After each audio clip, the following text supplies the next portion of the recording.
नमस्कार, welcome to learning burning. आपने जो क्लिप देखा है वो टर्की की है और टर्की में जो कुछ भी हो रहा है उसको पूरी दुनिया नोटिस कर रही है।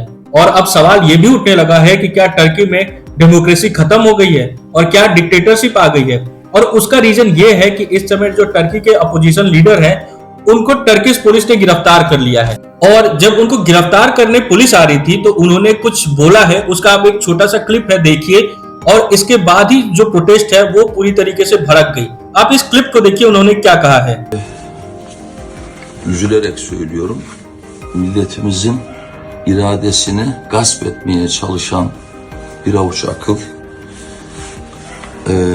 benim sevgili polislerimi, bu ülkenin emniyet güçlerini bu kötülüğe alet ederek evin 16 milyon İstanbullunun konutunun kapısına yığılmıştır.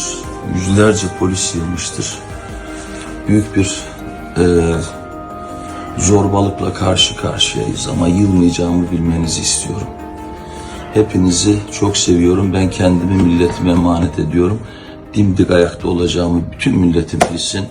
आपने क्लिप में देखा कि किस तरीके से इमामोगलू ये बता रहे हैं कि उनके घर के पास सैकड़ों की संख्या में पुलिस फोर्स आई है और ये पुलिस फोर्स जो है वो एक इविल पावर से कंट्रोल हो रही है और जो टायरनी है वो बढ़ता जा रहा है देश के अंदर, लेकिन वो उनको दबा नहीं पाएंगे और वो इस टायरनी के खिलाफ लड़ेंगे। जब लोगों ने इस क्लिप को सोशल मीडिया पर देखा तो लोग काफी गुस्से में आ गए और वो सड़कों पर उतर गए।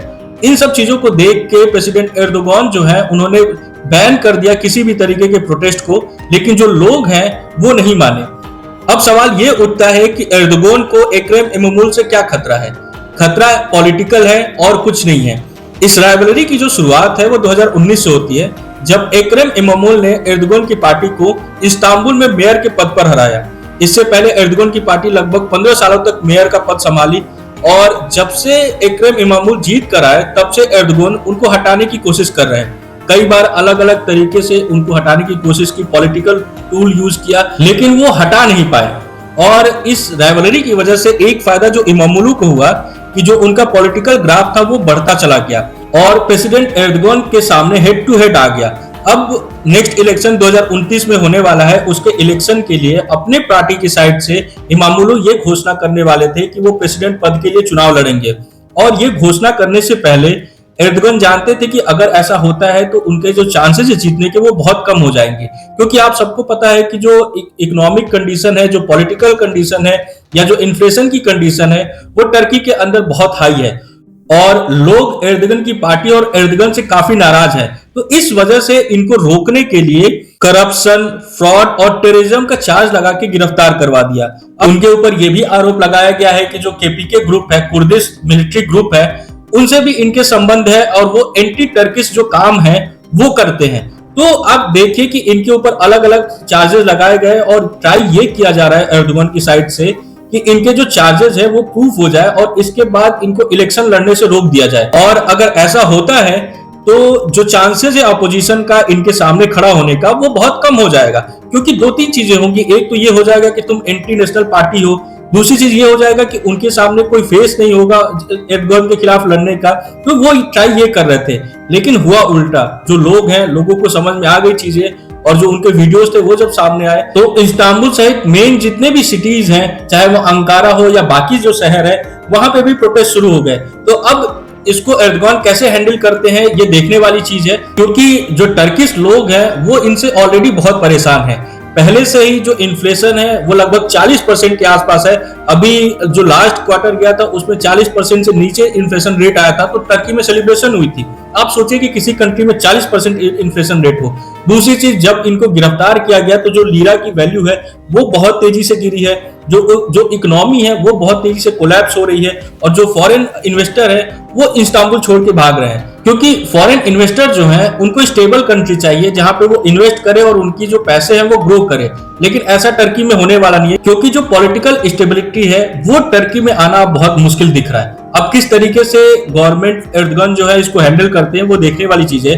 दोस्तों, अगर हम इंडिया के पॉइंट ऑफ व्यू से देखें कि एर्दोगान जो है वो भारत के लिए कैसे हैं, तो हम देखते हैं कि एर्दोगान के लगातार स्टेटमेंट कश्मीर के ऊपर आते हैं।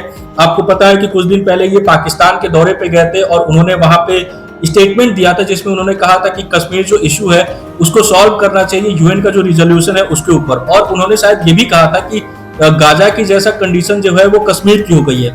इसके बाद इंडिया ने प्रोटेस्ट जाहिर किया था टर्की के ऊपर और उन्होंने बोला था कि ये जो भी चीजें आई हैं वो गलत है और अनएक्सेप्टेबल है। लेकिन आप देखिए कि इसके अलावा आप जानते हैं कि बांग्लादेश के साथ भारत का जो रिलेशन है इस समय उतना अच्छा नहीं है, तो टर्की क्या कर रहा है कि टर्की अपने जो ड्रोन है उसको सप्लाई कर रहा है, और अभी टर्की गवर्नमेंट और बांग्लादेश ने एक डील साइन की है जिसमें वो टैंक देंगे टर्की को। तो टर्की ट्राई ये कर रहा है कि वो भारत को हर तरीके से घेरे। एक साइड से वो पाकिस्तान के साथ अच्छे रिलेशन बना रहा है और भारत के खिलाफ कमेंट कर रहा है, दूसरे साइड से वो बांग्लादेश को फंड कर रहा है और बांग्लादेश को ड्रोन और टैंक दे रहा है और बाकी चीजें भी सपोर्ट कर रहा है कि जो एंटी इंडिया जो सेंटिमेंट है वो फ्यूल हो सके। तो आप देखिए कि एर्दोगान जो है वो इंडिया के लिए सही नहीं है। अब देखने वाली बात यह है कि जो पॉलिटिकल टर्मोइल है टर्की के अंदर वो किस तरीके से चलती है। क्या एर्दोगान इस चीज को हैंडल कर सकते हैं या जो टर्की है वो डिक्टेटरशिप की तरफ जाएगा। हालांकि कहा यही जाता है कि टर्की जो है वो डिक्टेटरशिप ही है।